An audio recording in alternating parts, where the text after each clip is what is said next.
నమస్తే, నేను ప్రశాంత్.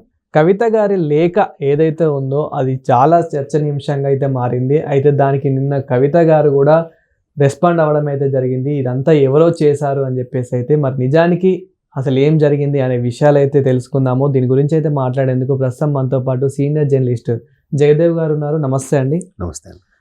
సార్, కవిత గారే రాశారు ఈ లేఖ కేసీఆర్ గారికి అని చెప్పేసి చాలామంది చాలా రకాలుగా మాట్లాడడం మనం చూసాము. ఫైనల్గా కవిత గారు అయితే రెస్పాండ్ అవ్వడం జరిగింది. ఇదంతా ఎవరో చేశారు, నేను బయటకు వెళ్ళొచ్చేసరికి అని చెప్పేసి. నిజానికి అసలు ఏం జరిగింది, ఎవరు చేసింది ఇదంతా అని? కవిత గారు రాసిన లేఖ బాగా ఒక విధంగా బీఆర్ఎస్ని అతలాకుతలం చేస్తుందనే చెప్పాలి. ఎందుకంటే నిన్న బీజేపీ కాంగ్రెస్ వాళ్ళ యొక్క విమర్శలు చూస్తే మన మంత్రి పొన్నం ప్రభాకర్ గారు కానీ, అలాగే మన ఎంపీ ఆయన ఎవరు రఘునందన్ గారు కానీ, వాళ్ళు ఒక చెడు కూడా ఆడుకున్నారు. ఎందుకంటే పార్టీలో ఉన్న లొకలొకలన్నీ బయటకు వస్తున్నాయి. బీఆర్ఎస్లో కూడా ఎంతసేపు ఎదుటి వాళ్ళ మీద పడి ఆడవడం కాదు, మీ దగ్గర కూడా ఉన్నాయి చూడండి. చిన్న పార్టీ మీది, ఒక ప్రాంతీయ పార్టీ మీ దగ్గరే అన్ని ఉంటే పెద్ద పెద్ద మా నేషనల్ పార్టీలు మా దగ్గర ఉండవు ఆ ఇష్యూలు, మమ్మల్ని చూసి హేళన చేశారు మీరు అన్నట్టుగా ఒక రేంజ్లో ఆడుకున్నారు. అయితే మీరు అన్నట్టు కవిత గారు ఇక్కడ లేరు, అయినా లేఖ రాశారు అని అంటే ఎవరు? మరోవైపు కవిత గారు నిన్న ఇచ్చిన స్టేట్మెంట్లో కూడా ఆవిడేమంటున్నారు, బీఆర్ఎస్లోనే కోవర్ట్లు ఉన్నారు, బీజేపీకి కాంగ్రెస్కి సంబంధించిన కోవర్ట్లు ఉన్నారు, వాళ్ళు వ్యవహారం బయటకు తీసుకొచ్చారు, కేవలం కేసీఆర్ గారి కుటుంబాన్ని బదనాం చేయడానికి ఇలా చేస్తున్నారు, నేను నా తండ్రితో మాట్లాడుకుంటాను కదా అని అంటూనే ఆవిడ ఇంకొక విషయం కూడా మాట్లాడారు. అంటే ఎవరో రాసిరి నా పేరు పెట్టారు, నా లెటర్ హ్యాడ్ మీద రాసి పంపించారు ఏదో అన్నట్టుగా ఉంటేనే, నేను గతంలో కూడా లేఖలు రాశాను కానీ ఇలాగ ఎప్పుడు రాయలేదు అన్నారు. మరి గతంలో లేఖలు రాశారన్నారుగా. అవును. ఇప్పుడు అందరికీ వచ్చే డౌట్ ఏంటంటే, అసలు తండ్రితో అత్యంత చనువున్న చొరవ తీసుకోగలిగిన బిడ్డ కవిత గారు. కేసీఆర్ గారితో డైరెక్ట్గా మాట్లాడే చనువు ఉంది, ఆ బిడ్డ కాబట్టి తప్పు లేదు. పార్టీలో కూడా సభ్యత్వం ఉంది, అధ్యక్షుడిగా కూడా చనువు ఉంది, తండ్రిగా కూడా ఇంకాస్త చనువు ఉంది. సో ప్రతిదీ ఫేస్ టు ఫేస్ మాట్లాడే కవిత గారు ఎందుకు లేఖ రాశారనేది మొన్న చర్చనీయాంశమైంది. అవును. నిన్న ఆవిడేమంటారు, నేను లేనిది నేను నా తరపున ఎవరో రాసి అలా పెట్టినట్టున్నారు లెటర్ హ్యాడ్లో, మా దగ్గరే ఎవరో కోవర్ట్లు ఉన్నారు, మా వ్యవహారాలన్నీ ఊరికే బయటికి చేసి అబాస్పాలు చేయడానికి ఇలా ప్రయత్నిస్తున్నారు అనేది ఆవిడ ఆవేదన. అలా అంటూనే నేను గతంలో కూడా లేఖలు రాశాను కొన్ని సందర్భాల్లో అన్నారు ఆవిడ. అంటే ఇప్పుడు కూడా లేఖ ఆవిడే రాశారా కొన్ని? అంటే ఇంకోటి ఏంటంటే ఆవిడ అలా అంటూనే ఇంకో మాట కూడా స్లిప్ అయ్యారు. ఇప్పుడు అధ్యక్షుల చుట్టూ కూడా కొన్ని దెయ్యాలు ఉన్నాయి, కొంతమంది ఆయన చుట్టూ ఉన్న వాళ్ళే చేస్తున్నారు అన్నట్టుగా కూడా. సో ఇప్పుడు ఈ అంశం మళ్ళీ చర్చకు వచ్చింది. ఇప్పుడు చర్చనీయాంశం అయింది ఈ అంశం. ఆవిడ రాశారో రాయడంలో తప్పు లేదు.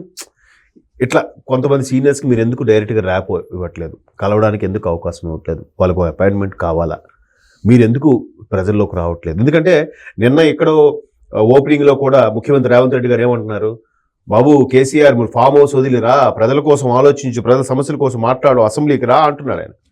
అవసరమైతే కూటమి ప్రభుత్వంతో, కేంద్రంలో ఉన్న కూటమి ప్రభుత్వంతో కలిసి పనిచేయడానికైనా కాంగ్రెస్ ప్రభుత్వం సిద్ధమే తెలంగాణ కోసం అని రేవంత్ రెడ్డి గారు ఒకవైపు సెటర్లు వేస్తున్నారు, కేసీఆర్ సవాల్ విసురుతున్నారు. సో కేసీఆర్ గారు బయటికి రావట్లేదు, అన్నీ తానే చూసుకుంటున్నది కేటీఆర్ గారే. ఒక విధంగా చాలా టాలెంట్ నిజంగా కేటీఆర్ గారికి. ఆ విషయంలో నేను హ్యాట్స్ ఆఫ్ చెప్తాను. మంచి వక్త ఆయన, వొకాబులరీ కూడా ఇంగ్లీష్ కానీ హిందీ కానీ తెలుగు కానీ 3 మాతృభాషలాగా మాట్లాడతాడు. అంటే నాకు తెలిసి అంత బాగా మాట్లాడే వాళ్ళు చాలా అరుదు. సో అట్లాంటి కేటీఆర్ గారు చాలా కష్టపడి భుజాన్ని ఎత్తుకుంటూ వస్తున్నారు.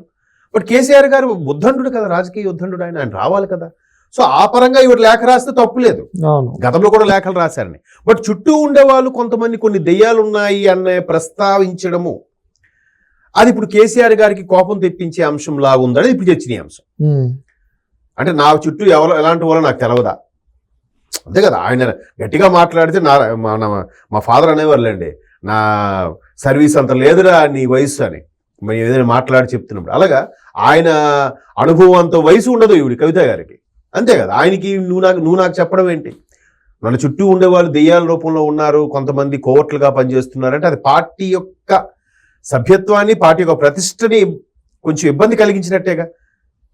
ఉన్న వాళ్ళందరూ ఎవరెవరైతే కాంగ్రెస్ ప్రభుత్వం వచ్చిందో చాలా మంది జంప్ అయిపోయారు. పెద్ద పెద్ద సీనియర్లు కేసీఆర్ లాంటి వాళ్ళు, కడియం శ్రీహరి గారు లాంటి వాళ్ళు వెళ్ళిపోయినప్పుడు ఇంకా ఉన్న వాళ్ళు నమ్మకంగా ఉన్నారు కదా, అటువంటి వాళ్ళని మరి కాస్త కించపరిచినట్టు ఉంటుంది కదా అనే అంశం ఇప్పుడు తెర మీదకి వస్తుంది. దీని మీద కేసీఆర్ కాస్త గుర్రుగా ఉన్నారన్నట్టు కూడా ఇప్పుడు ఇంకో కొత్త చర్చనీయాంశం. సరే, ఇంత జరిగినా కానీ ఇదంతా కవిత గారు ఆడుతున్న ఒక డ్రామా మాత్రమే, అండ్ బీఆర్ఎస్ ఆడుతున్న డ్రామానే ఇదంతా, జస్ట్ అందరిని అట్రాక్ట్ చేసుకోవడానికే ఇదంతా చేస్తున్నారని చెప్పేసి కూడా ఇలాంటి ఆరోపణలు కూడా వస్తూ ఉన్నాయి, మీరు కూడా వినే ఉంటారు. సో ఇదెంత వరకు నిజం అంటారు? మేబీ మీరు అన్నది ఆ కోణంలో కూడా అయి ఉండొచ్చు. ఎందుకంటే ఇవాళ రేపు సినిమాలకి చూడండి, బాయ్కట్ భైరవం, బాయ్కట్ అమీర్ ఖాన్ ఇలా వచ్చినప్పుడు అరే ఏంటిది ఒక రకంగా సినిమాకి అదొక రకమైన పబ్లిసిటీ, రామ్ గోపాల్ వర్మ గారి స్టైల్ అన్నట్టు అదొక రకమైన పబ్లిసిటీ. అండ్ మోర్ ఓవర్ కవిత గారికి ఇంతకుముందు మీరే ఎవరో చెప్పారు, ఎక్కడో జ్యోతిష్యం చూపించుకుంటే రాబోయే రోజుల్లో ముఖ్యమంత్రి అవుతారని ఎవరో చెప్పారని. సో ప్రజలకి ఎంత చేరువవ్వాలి, ఎంత తీసుకురావాలి, అలాంటప్పుడు కవితకి ఆ అవకాశం తక్కువ ఉంది, కేటీఆర్ గారికి ఎక్కువ అవకాశం ఉంది. నెక్స్ట్ ముఖ్యమంత్రి ఎవరనేది కూడా చాలా మంది జ్యోతిష్యులు కూడా చెప్పారు కదా, మూడోసారి కూడా బీఆర్ఎస్ గెలుస్తుంది, కేసీఆర్ గారు 1 year or 2 years ఇక్కడ ఉంటే తర్వాత సెంటర్ లోకి వెళ్ళిపోతారు, కేటీఆర్ గారిని ముఖ్యమంత్రి చేస్తారని కొంతమంది జ్యోతిష్యులు కూడా 2023 ఎలక్షన్స్ ముందు చెప్పడం జరిగింది. ఇదే అంశం మన ఏబిఎన్ రాధాకృష్ణ గారు కూడా ఒకసారి ఫస్ట్ టైం ముఖ్యమంత్రిగా ఆయన గెలిచిన తర్వాత ఇప్పుడు ఇంటర్వ్యూ చేసినప్పుడు కూడా అదే అన్నారు ఆయన, ఏంటి అసలు బిడ్డకి ఎక్కువ అవకాశం ఇవ్వట్లేదు, కేటీఆర్కి ఎక్కువ అవకాశం ఇస్తున్నాం, బిడ్డకి ఎందుకు అవకాశం ఇవ్వట్లేదు అన్నట్టు కూడా రాధాకృష్ణ గారు కేసీఆర్ గారిని అడగడం. నేను అట్లా ఏముండదు, పార్టీ కోసం ఎవరు కష్టపడి చేసినా నేను ఒకవేళ చూస్తాను, ఇంకా బిడ్డ మీదే కాస్త మమకారం ఎక్కువ ఉంటుంది తప్ప అలాగనే లేదు అన్నట్టుగా అని చెప్పారు. అంటే ఇప్పుడు ఈ అంశం కూడా తెర మీదకి వస్తుంది. అంటే కేటీఆర్ గారికి ఎక్కువ ఛాన్స్ ఇచ్చారు కేసీఆర్ గారు, కవిత గారికి ఇవ్వలేదు. సో కవిత గారు ఓన్ ఐడెంటిటీ ప్రూవ్ చేసుకోవాలంటే మీరు అన్నట్టు ప్రజల్లో బాగా కవిత గారి పేరు మరలా వినిపించాలి. ఉద్యమం టైంలో ఒక విధంగా చెప్పాలంటే కేసీఆర్ గారి తర్వాత ఈవిడ తెలంగాణ జాగృతి అనే పేరుతో ఈవిడ ఒక రకమైన ఒక క్రేజ్ సంపాదించుకున్నారు కవిత గారు కూడా.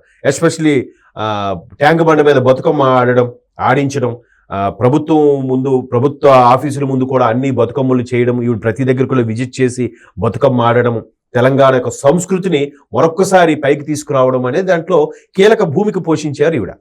సో మరలా అదే ట్రెండ్ లో ఈవిడ మరి కాస్త ముందుకు రావాలి, హైలైట్ అవ్వాలని చూస్తున్నారని కూడా ఒక విమర్శ ఉంది.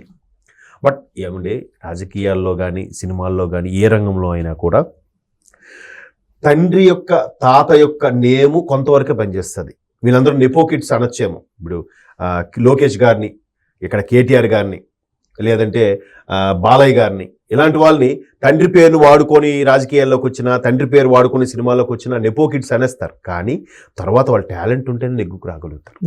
కవిత గారిలో టాలెంట్ లేకపోతే ఆవిడ ఇట్లా ఉండదు. ఆవిడ కూడా మంచి బాగా మాట్లాడదు. మీరు ఇప్పుడు అబ్జర్వ్ చేశారో లేదు, చాలా మంచి వొకాబులరీ ఉన్న పర్సనే. కాకపోతే ఒక ఆల్రెడీ అన్నయ్య ఉన్నాడు, మరోవైపు హరీష్ రావు గారు కుటుంబ సభ్యులు ఉన్నారు, సంతోష్ గారు ఉన్నారు, ఎంతమందిలో ఉన్నా కూడా ఈవిడకు ప్రత్యేక స్థానం, ఈవిడ కూడా ఆ ఎమ్మెల్యే గానీ ఎంపీ గానీ గెలిచుంటే వేరేలా ఉండేదేమో. సో ఈ ఎమ్మెల్సీగా ఉన్నారు, బట్ ఈవిడ కూడా ఒక రకమైన పర్సనల్ క్రేజ్ కోసం అలా చేశారన్నది విమర్శ అయ్యుండొచ్చు. బట్ రాజకీయాల్లో ఏదైనా సాధ్యమే, అదొక ఎత్తుగడ కూడా అయ్యుండొచ్చు. చూద్దాం. మరి కేసీఆర్ గారు చాలా గుర్రుగా ఉన్నారు, కవిత గారు సీరియస్ గా ఉన్నారు, చర్యలు తీసుకుంటారని కూడా వార్తలు వినిపిస్తున్నాయి. ఒకవేళ అలాగాని చర్యలు తీసుకుంటే ఆవిడ నిజంగా లేఖ రాసినట్టే, ఆ మాట అన్నట్టే, అంతే కదా. లేదు క్రేజీ కోసం కొన్ని రోజులు స్తబ్దుగా అయిపోతుందంటే ఇదంతా క్రేజ్ కోసమే అనుకోవాలి. Thank you sir. Thank you.